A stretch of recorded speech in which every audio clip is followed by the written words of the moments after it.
नमस्कार, cook with सरितामध्ये तुमचं मनापासून स्वागत। आज आपण हॉटेल, ढाबा, रेस्टॉरंटवर जशी मिळते ना अगदी तशीच थाळी घरच्या घरी बनवतोय। पण ढाब्यावरती, हॉटेलमध्ये किंवा रेस्टॉरंटमध्ये खायचं म्हटलं की त्यामध्ये अजिनोमोटो घालतात किंवा मैद्याचा वापर जास्त प्रमाणामध्ये होतो। भाज्यांमध्ये सुद्धा असे पदार्थ घातले जातात ते आपल्या आरोग्यासाठी चांगले नसतात। तर तसे पदार्थ न घालता घरच्या घरी आपल्या किचनमध्येच मिळणाऱ्या साहित्यामध्ये हॉटेल सारखे पदार्थ कसे बनवायचे, म्हणजे आपण जी आज थाळी बनवतोय ती कशी बनवायची ते पाहणार आहोत। व्हिडिओ जर आवडला तर व्हिडिओला एक लाईक नक्की करा आणि व्हिडिओ शेवटपर्यंत पाहायला विसरू नका। चला तर मग रेसिपीला पटकन सुरुवात करूया। तर त्यासाठी सर्वात आधी आपण नान बनवण्यासाठी पीठ मळून घेणार आहोत। पण या ठिकाणी आपण नान मैद्यापासून नाही तर गव्हाच्या पिठापासून बनवतोय। पण चवीला इतके भारी होतात की हॉटेलमध्ये जे मैद्याचे नान मिळतात ना त्याच्या चवीला सुद्धा मागे सारतील आणि पौष्टिकही बनतील। तर त्यासाठी इथे मी 6 वाटी गव्हाचं पीठ घेतलं आहे। आपल्या किचनमध्ये जी मोठ्या आकाराची वाटी असते ना त्या वाटीने हे पीठ मी मोजून घेतलं आहे। आता या ठिकाणी नान मी 6 ते 7 लोकांसाठी बनवते, त्यानुसार मी सर्व साहित्याचं प्रमाण तुम्हाला सांगितलं आहे। आता ज्या वाटीने इथे मी गव्हाचं पीठ मोजून घेतलं होतं त्याच वाटीने 1 वाटी दही घेतले। दही रूम टेम्परेचरचं घ्यायचं, त्यासोबतच जास्त आंबट नसलेलं वापरायचं आहे। दही जर आंबट असेल तर वापरू नका, कमी आंबट असलेलं वापरा। आता दही जर तुम्हाला वाटीने मोजून न घेता चमच्याने मोजून घ्यायचं असेल तर इथे पहा, या वाटीने मी गव्हाचं पीठ घेतलं होतं त्याच वाटीने मोजून 1 वाटी दही घेतलं, म्हणजे 6 वाटी गव्हाच्या पिठासाठी 1 वाटी दही घेतले। आता त्यासोबतच चमच्याने घ्यायचं असेल तर या म्हणजे पोहे खायच्या चमच्यानी मी 24 चमचे इतकं हे दही घेतलं आहे। त्यानंतर आता यामध्ये आपण राहिलेलं साहित्य घालूया। तर त्यासाठी इथे पहा 2 चिमूटभर इतका खायचा सोडा घालणार आहे।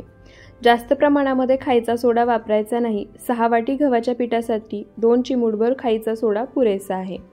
त्यानंतर आता ज्या चमच्याने दही मोजून घेतलं होतं त्याच चमच्याने म्हणजे पोहे खायच्या चमच्याने 2 चमचे साखर घालायची। साखरेमुळे जो आपण नान बनवतोय ना त्याला रंग खूप छान येतो आणि तो एकसारखा भाजला जातो।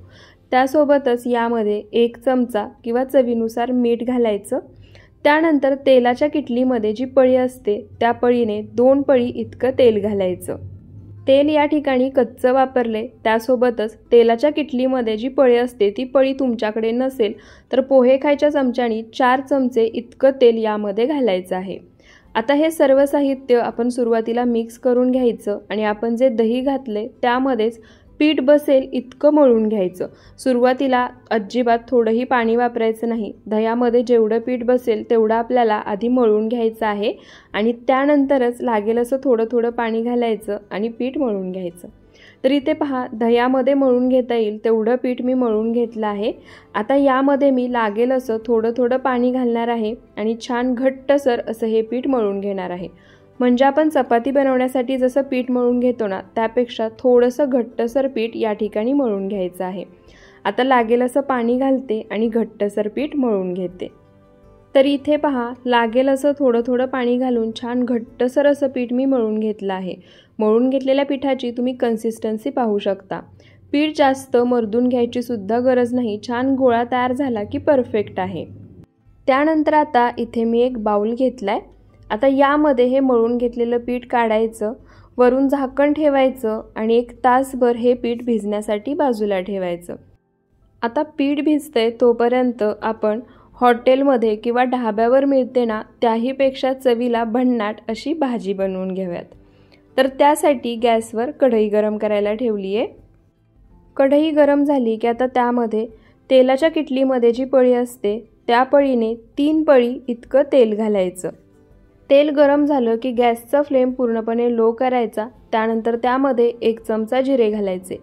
जिरे छान तडतडले की इथे मी 2 तमालपत्र, 4 हिरवी वेलची आणि 2 दालचिनीचे तुकडे घेतले आहेत ते घालायचे। या खड्या मसाल्यांमध्ये हिरवी वेलची नक्की घाला, ती स्किप अजिबात करू नका। आता हे सर्व खडे मसाले 1 सेकंदभर तेलामध्ये परतून घ्यायचे।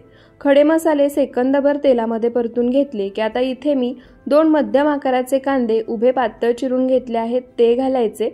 आता या ठिकाणी आपण जी भाजी बनवतोय ना त्यामध्ये कांदा आणि टोमॅटोचं प्रमाण अत्यंत महत्त्वाचं आहे. म्हणजे आपण मसाला बनवण्यासाठी कांदा टोमॅटो वापरतोय ते प्रमाण वेगळं आणि ग्रेव्हीचा बेस बनवण्यासाठी वापरणार आहोत ते प्रमाण वेगळं. तर इथे मी 2 मध्यम आकाराचे कांदे उभे पातळ चिरून घेतले आहेत. त्यासोबतच 3 हिरव्या मिरच्या आणि 3 लाल सुक्या मिरच्या घालायच्या आणि आता हे सर्व साहित्य कांद्याला हलका गुलाबी रंग येईपर्यंत मध्यम आचेवरती परतून घ्यायचं. आता कांदा मध्यम आचेवरती गुलाबी रंग येईपर्यंत परतून होतंय तोपर्यंत बाजूच्या गॅसवरती 1 ग्लास पाणी मी गरम होण्यासाठी ठेवलं आहे. ते का तुम्हाला पुढे समजेलच.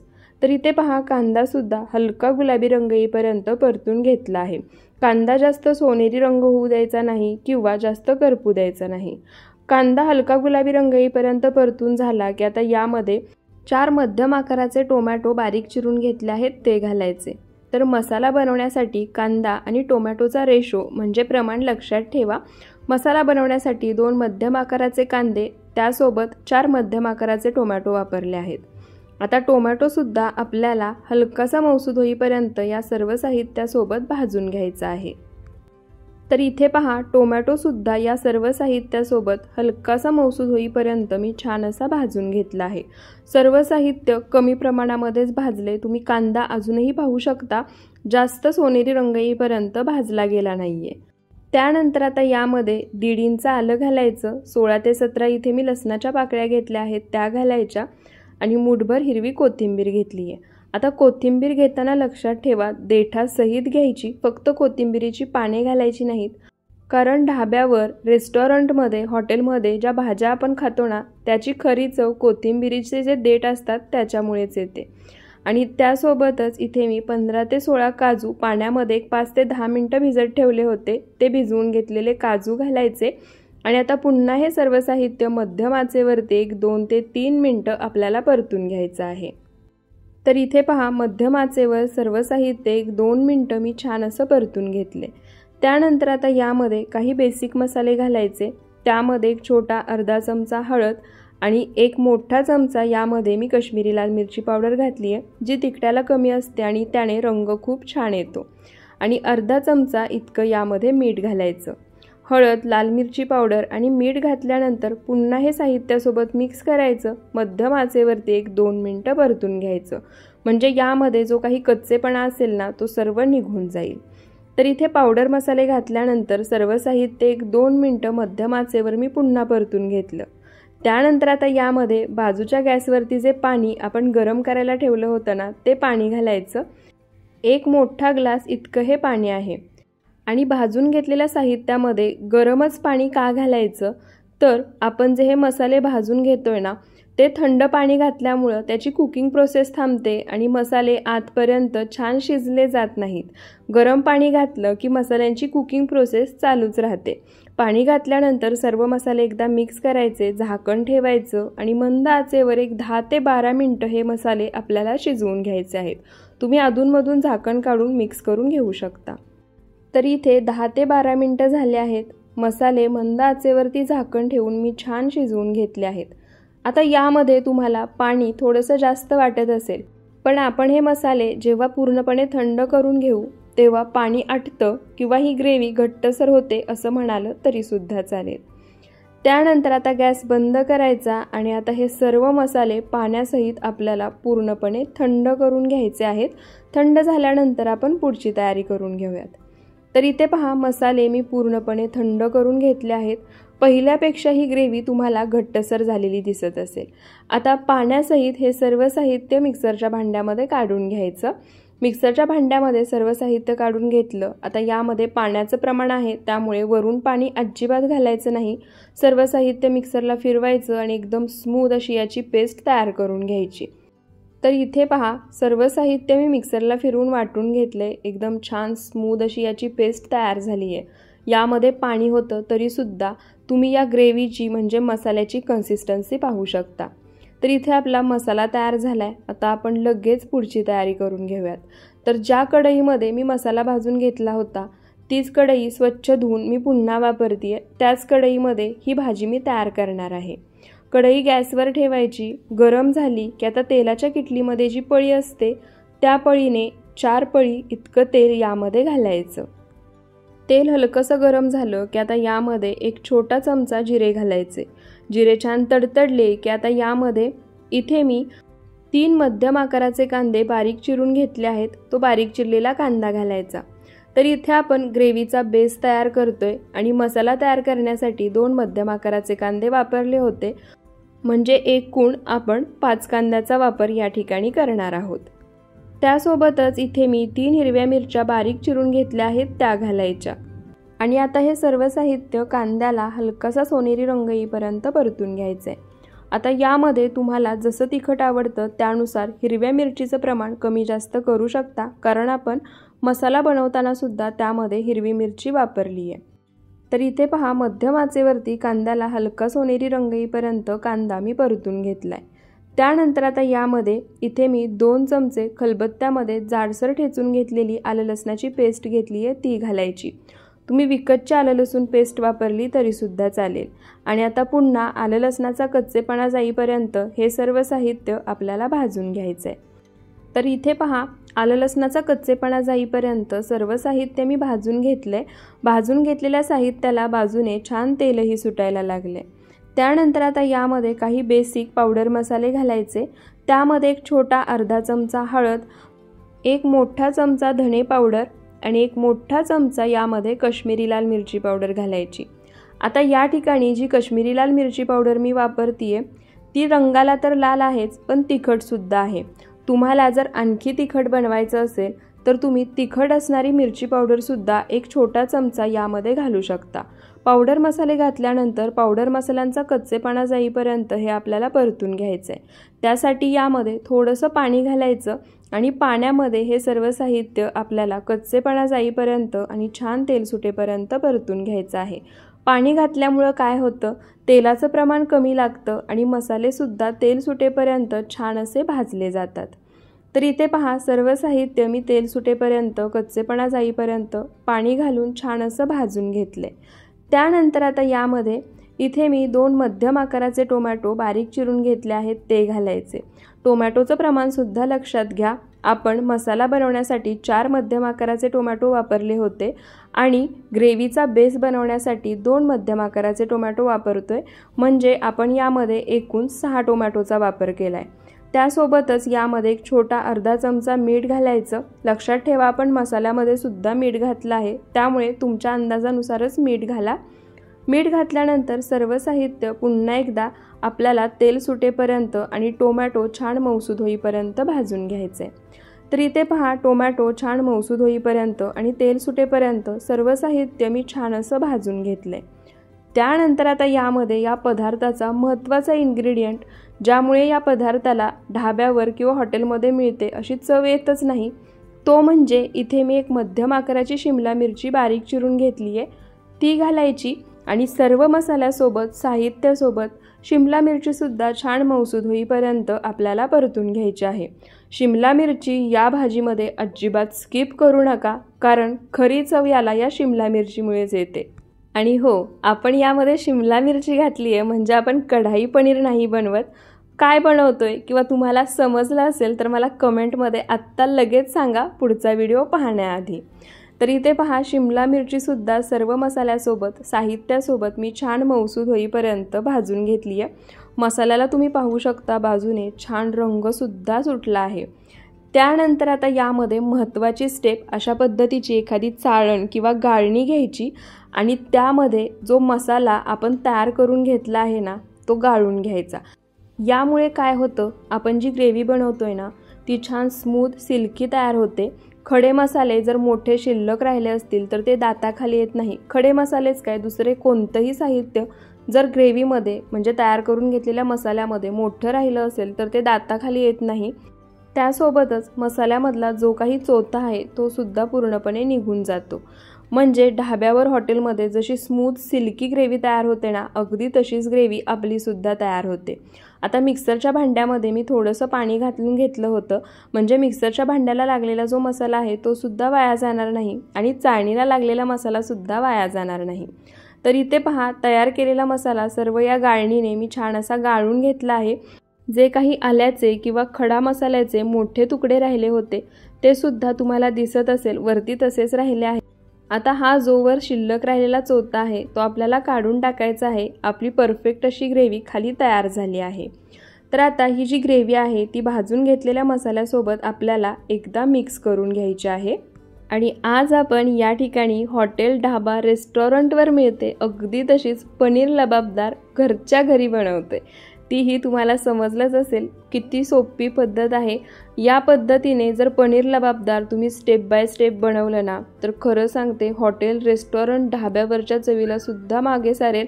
तुम्ही ना बाहेर जायचं खाणं हे बंद कराल आणि घरीच बनवून खाल. तर इथे भाजून घेतलेल्या साहित्यासोबत मी पुन्हा ही ग्रेव्ही मिक्स करून घेतली आहे. आता याच्यामध्ये टोमॅटोचं प्रमाण आपण जास्त वापरले, त्याचसोबत हिरवी मिरची, लाल सुकी मिरची आणि लाल मिरची पावडरसुद्धा वापरली आहे. म्हणजे आंबट आणि तिखट याची जी कन्सिस्टन्सी आहे ती मॅनेज करण्यासाठी यामध्ये 1 चमचा साखर घालायची. साखर घातल्यानंतर ती आता साखर पूर्ण या ग्रेव्हीमध्ये एकसारखी मिक्स करून घ्यायची आणि पूर्णपणे विरघळवून घ्यायची.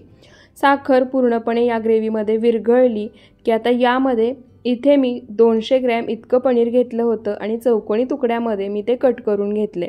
पनीरचा 1 क्यूब मी बाजूला ठेवला आहे, तो का ते पुढे मी तुम्हाला सांगेनच. आता हे सर्व पनीर यामध्ये घालायचं. तुम्हाला जर हवं असेल तर थोडीशी लाल मिरची पावडर, हळद आणि मीठ टाकून हे पनीर तुम्ही भाजून किंवा तळून सुद्धा घेऊ शकता.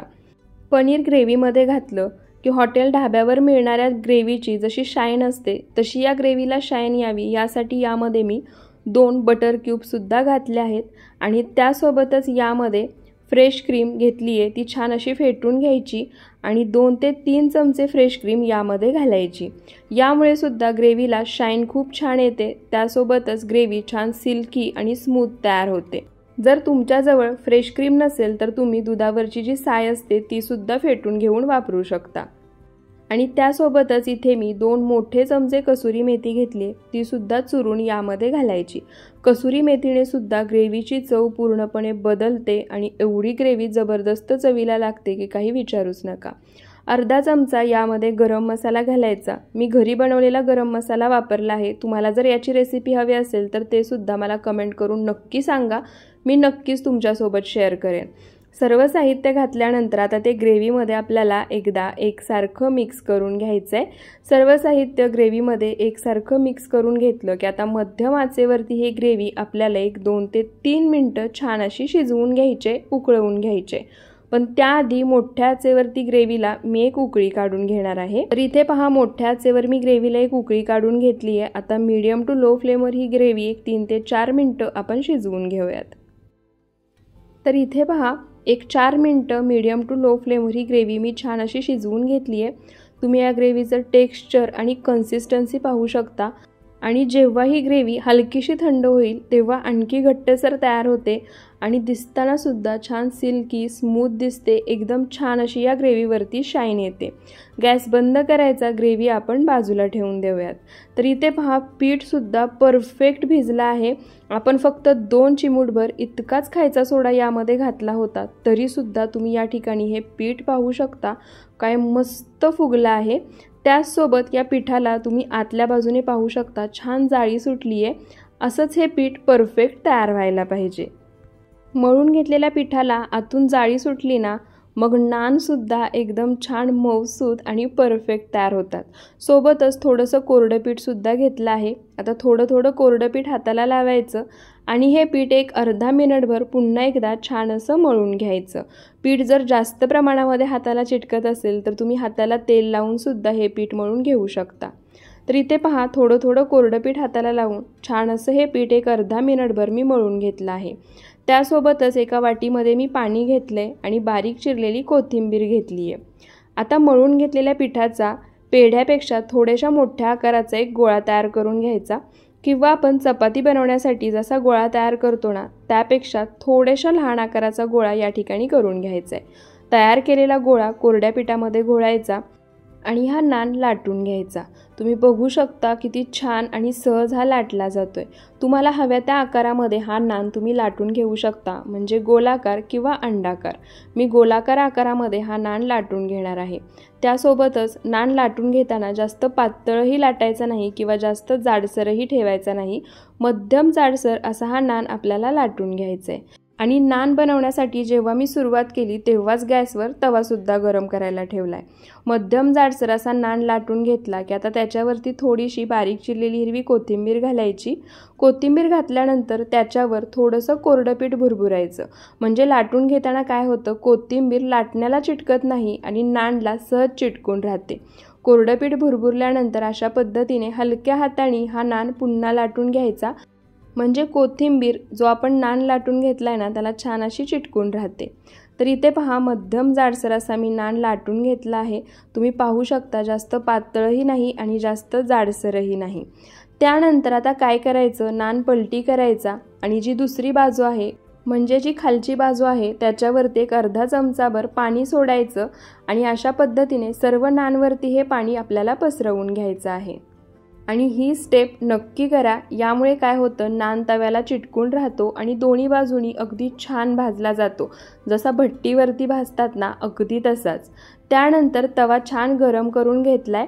आता ज्या बाजूने नानला पाणी लावून घेतलं होतं ती बाजू आपल्याला तव्यावरती घालायची आहे आणि मध्यम आचेवरती नान छान फुलेपर्यंत आपल्याला खालच्या बाजूनी भाजून घ्यायचं आहे. म्हणजे जो नान आहे त्याच्यावरती छान असे बबल्स यायला हवेत, अगदी त्या पद्धतीने.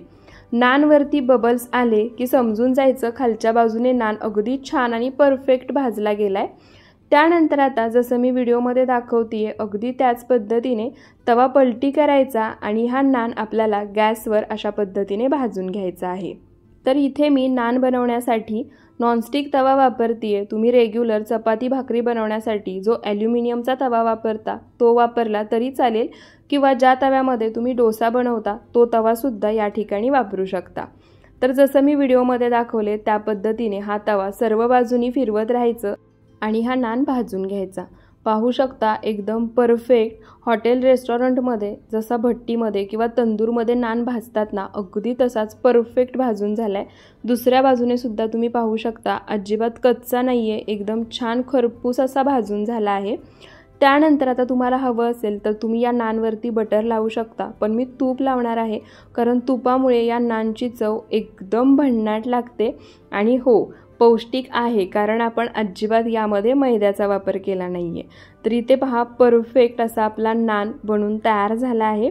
आपलं मस्त पनीर लबाबदारसुद्धा तयार आहे. आता आपण ताट वाढून घेऊयात. तर इथे पाहू शकता हॉटेल रेस्टॉरंट ढाब्यावर मिळतो तसा चमचमीत लबलबीत असा पनीर लबाबदार, त्यासोबतच पौष्टिक गव्हाच्या पिठाचा नान. परफेक्ट कॉम्बिनेशन आहे. मस्त लिंबू पिळायचा आणि कांद्यासोबत ताव मारायचा. कितीही खाल्लत ना खरं सांगते अजिबात मन भरणार नाही. इतकं हे पनीर लबाबदार परफेक्ट तयार होतं आणि नानसुद्धा छान मऊसूत तयार होतो.